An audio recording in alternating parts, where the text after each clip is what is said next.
I'd like for our audience to know a little bit about you in terms of where your market area is and the types of properties and price points that you tend to work in. Great. I practice real estate on North Shore of Long Island.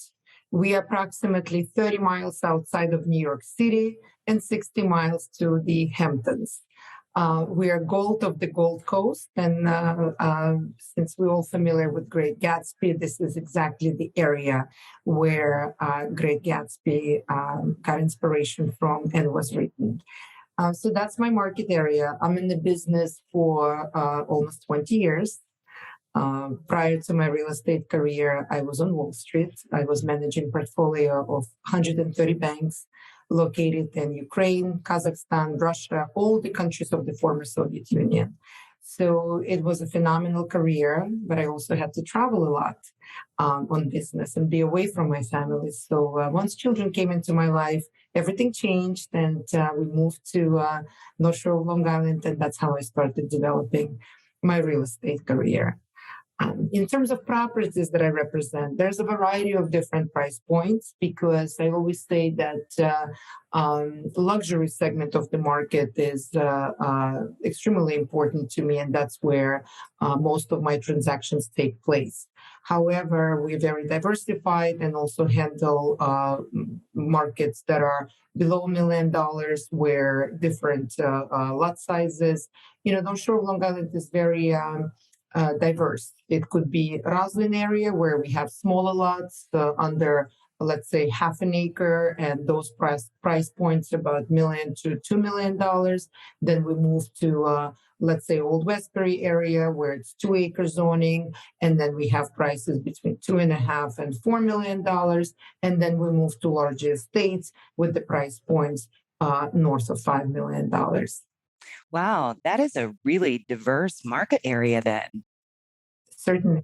So I want to talk just a moment about your professional background, as you alluded to. So you are very highly educated. You have an MBA in International Business and Finance and a bachelor's degree in Industrial Management. So tell me how those types of training and education come into play with your real estate profession. Well, I always look at the role of the real estate professional, real estate broker, as an advisor. In today's environment, and frankly, always, we're dealing with very sophisticated, successful, and savvy clients, whether sellers or buyers. I don't think anyone needs anymore for someone to show this is the kitchen, this is the bathroom. What really people need these days, our clients, is the advice. A role of trusted advisor. That's how I truly see our profession and where we're moving towards to, because we have tremendous amount of information coming at us. And all of our clients, they have sea of this information. So where we come in is to educate and to navigate through these dynamics and being able to apply specific information to their unique situation.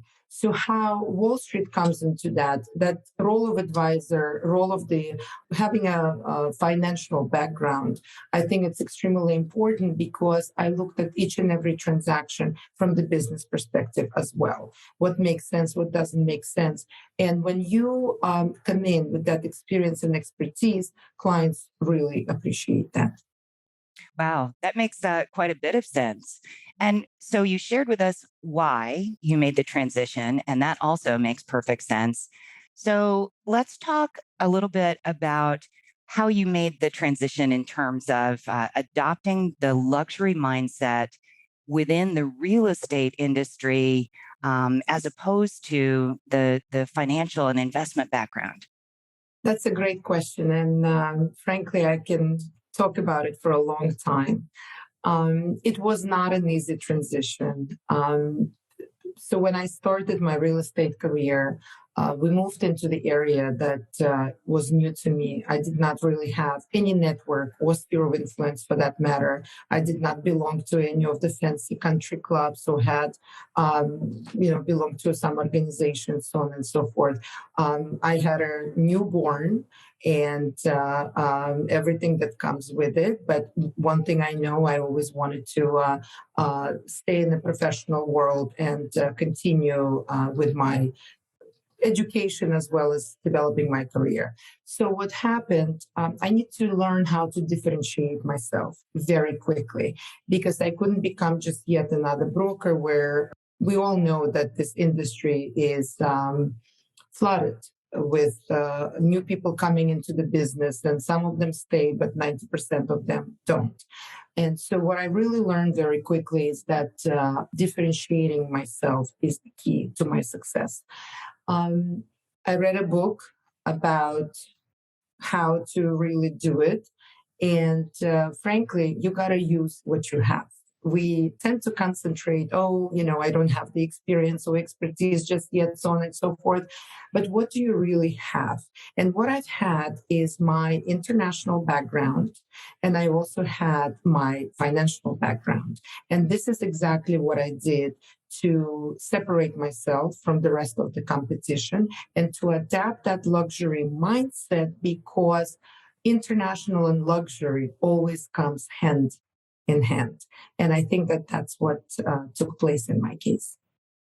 And I hope that the audience took away from that something really, really critical, not focusing on what you don't have and capitalizing on what you do. Thank you for bringing that front and center, because I hear that a lot from our members who are looking to increase their price point, or maybe who are newer to this profession from another. And that's something that I always encourage them to do, is take advantage of the skill sets and the assets that they bring.